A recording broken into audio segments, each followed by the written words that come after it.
गुरु हम आपको चाय बेचते हुए तो नहीं देखे हैं, लेकिन बीएसएनएल बेचते हुए देख रहे हैं। गुरु हम आपको चाय बेचते हुए नहीं देखे हैं, लेकिन एलआईसी बेचते हुए देख रहे हैं। देख रहे हैं कि नहीं देख रहे हैं?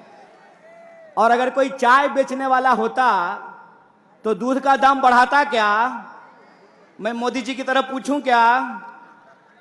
अगर कोई चाय बेचने वाला देश का प्रधानमंत्री होता तो जब नया साल आने वाला है तो 2 रुपया दूध महंगा किया जाता क्या?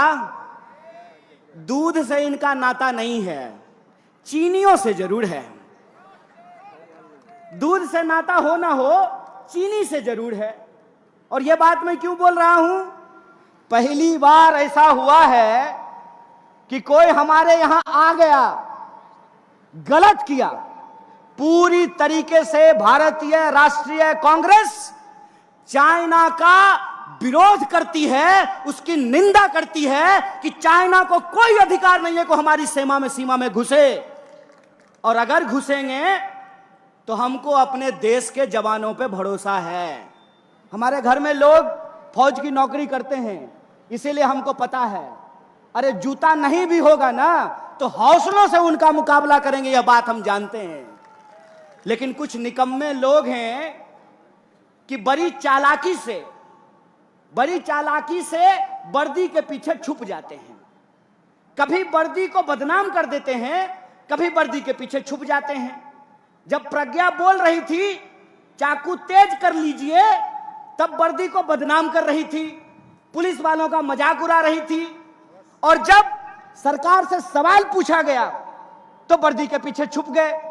तो मैं उनसे कहना चाहता हूं कि विपक्ष होने के नाते हम सरकार से सवाल पूछते हैं, और सरकार से सवाल पूछना सेना का अपमान करना नहीं होता है।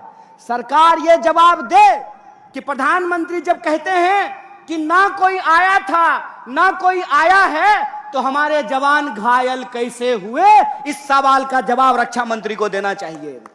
दोस्तों, हम एक गंभीर परिस्थिति से गुजर रहे हैं।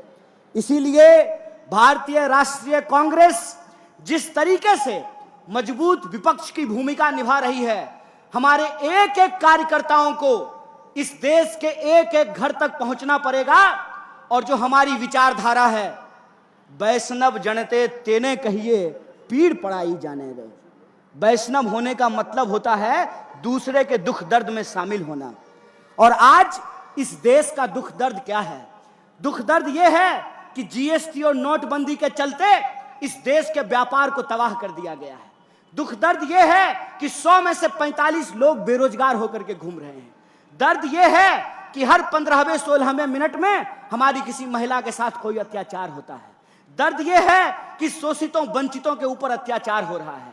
दर्द यह है कि दिन भर ये साहब क्या भाऊ लाठी लेकर के ड्यूटी करते हैं, बुढ़ापा में पेंशन नहीं मिलेगा तो आपको सुरक्षा मिलेगी। दर्द यह है कि जो लोग अपनी पूरी जिंदगी लगा देते हैं सरकार की नौकरी करने के लिए, उनका पेंशन बंद कर दिया गया है। यह इस देश का बुनियादी सवाल है।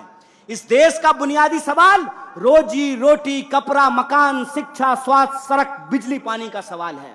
इसीलिए हम आपसे यह अंतिम आग्रह करना चाहते हैं कि जब तक भारतीय राष्ट्रीय कांग्रेस है, तब तक इस देश के ऊपर गोडसे की विचारधारा नहीं थोपी जा सकती है। इंसान को इंसान से नहीं लड़ाया जा सकता है, इंसान को इंसान से नहीं बांटा जा सकता है। इसीलिए हमको अपने देश के बुनियादी सवालों पे बात करना है। और बुनियादी सवाल पे बात हो, इसके लिए जरूरी है कि नफरत की भाषा जो बोलने वाले लोग हैं, हम उनके साथ नहीं खड़े होंगे।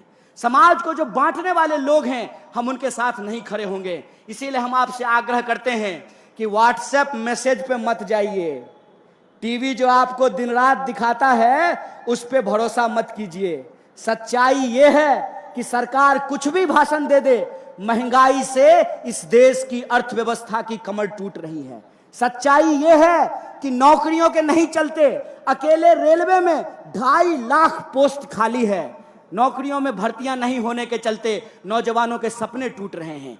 जीएसटी और नोटबंदी के चलते व्यापारियों की कमर टूट रही है। यह जो देश का सपना टूट रहा है, उस टूटे हुए सपने को जोड़ने का नाम है भारत जोड़ो यात्रा है। इस बात को याद रखिएगा।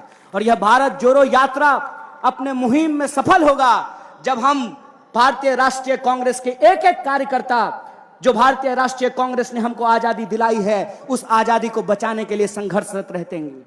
हमको ये याद रखना पड़ेगा कि डॉक्टर बाबा साहब भीमराव अंबेडकर ने हमको बराबरी का संविधान दिया है, और यह जो बराबरी का संविधान है, जब तक यह संविधान जिंदा रहेगा तब तक हिंदू और मुसलमान को आपस में कोई लड़ा नहीं सकता है, इस देश को कोई मिटा नहीं सकता। इस बात को याद रखिएगा। इसीलिए संविधान की रक्षा करने के लिए भारतीय राष्ट्रीय कांग्रेस के विचारों को जनता के बीच में लेकर जाने के लिए, और जनता के जो सवाल हैं, रोजी रोटी कपड़ा मकान का सवाल, उस पर ईमानदारी से लड़ने के लिए मैं आप तमाम लोगों को बधाई देता हूं, शुक्रिया देता हूं। और एक बार फिर से आप सब लोग पार्टी स्थापना दिवस में शामिल हुए, इसके लिए आपका बहुत बहुत धन्यवाद करके अपनी बात को खत्म करूंगा।